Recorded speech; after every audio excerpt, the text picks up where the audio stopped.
जगह एक ऐसा माहौल क्रिएट किया गया कि हर वक्त एक खास तबके को टारगेट किया गया, चाहे वो दलित हो, चाहे मुसलमान हो, चाहे वो आदिवासी हो। ये लोग सिर्फ समाज के अंदर, सोसाइटी के अंदर ही नहीं बल्कि यूनिवर्सिटी को भी अपना टारगेट किए हैं। चाहे वो रोहित वेमुला का इंटरनेशनल मर्डर हो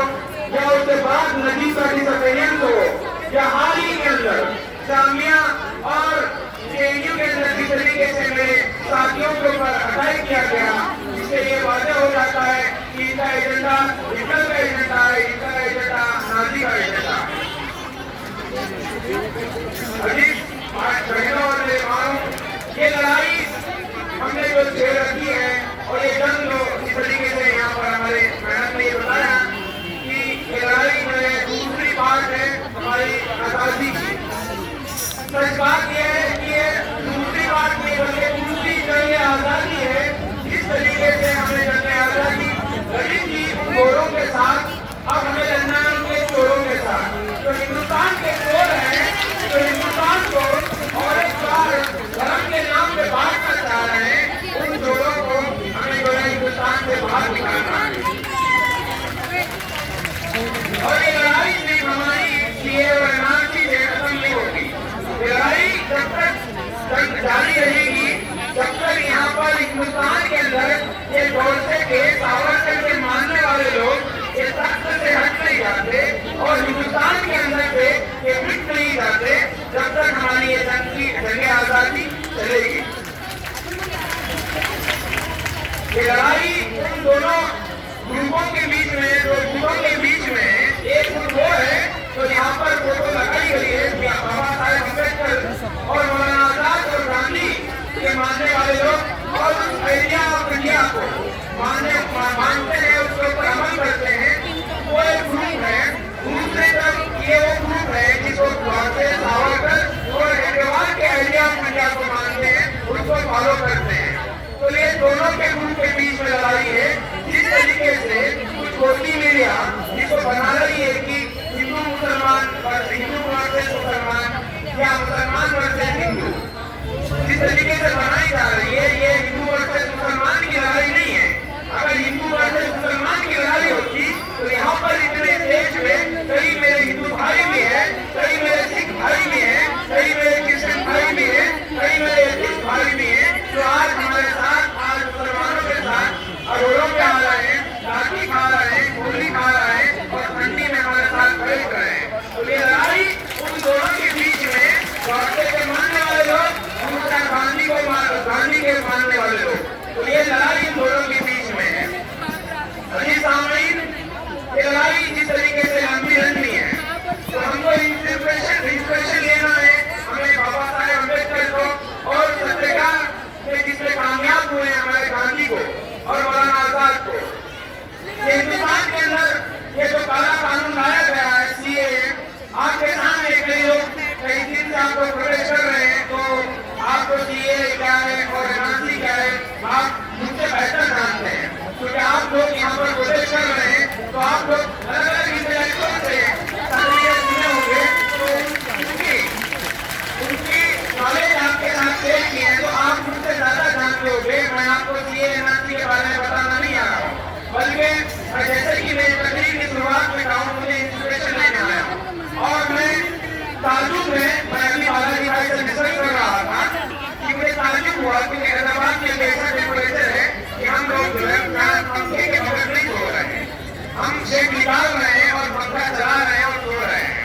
तो यहाँ आकर मुझे एहसास हुआ कि यहाँ की जो माएँ और मेरे बहनें जो जामिया हो, चाहे वो मैं भी शाहीन बाग नहीं गया हूँ क्योंकि बालाजी भाई ने इधर बुला लिया तो मैं शाहीन बाग का कल प्रोग्राम कर रहा हूँ, तो शाहीन बाग भी मुझे देखना है। मगर यहाँ आकर और जामिया के अंदर रोड पर सड़क पर बैठी हुई माओं को देखकर मुझे एहसास हुआ कि इनके दिलों में ये जज्बा कहाँ से आया कि ये लोग यहाँ पर आकर रोजाना जो है इतनी ठंड में बैठे हैं, तो इनकी जो जरूरत है, उनकी जो ताकत है, उनको मैं सलाम करता हूँ। मुझे इतना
एक कोटेशन पढ़ रहा था, यहाँ एक लिखा हुआ है, जो खुद अपनी बीवी को जवानी के अंदर बीवी को छोड़ा है, आज परेशान किया है, अब जाके हिंदुस्तान को बुढ़ापे में परेशान कर रहा है। और उसको क्या मालूम कि फैमिली क्या होती है। तो अभी सामने आप लोग भरोसा मत खाइए, क्योंकि कई लोग एक ये होता है कि आप 10 दिन 15 दिन ह्यूमन साइकोलॉजी होती है, ह्यूमन बिहेवियर होता है कि वो जो है कुछ दिन बाद अपना इंटरेस्ट खो देते हैं। मगर आप चाहिए अल्लाह के रसूल की सीरत को उठा के देखिए, उसके अंदर आपको इतनी मिसालें मिलेगी। हज़रत सुमैया की मिसाल उठा के देख लीजिए, हज़रत फातिमा की मिसाल उठा के देख लीजिए, किस तरीके से बाकी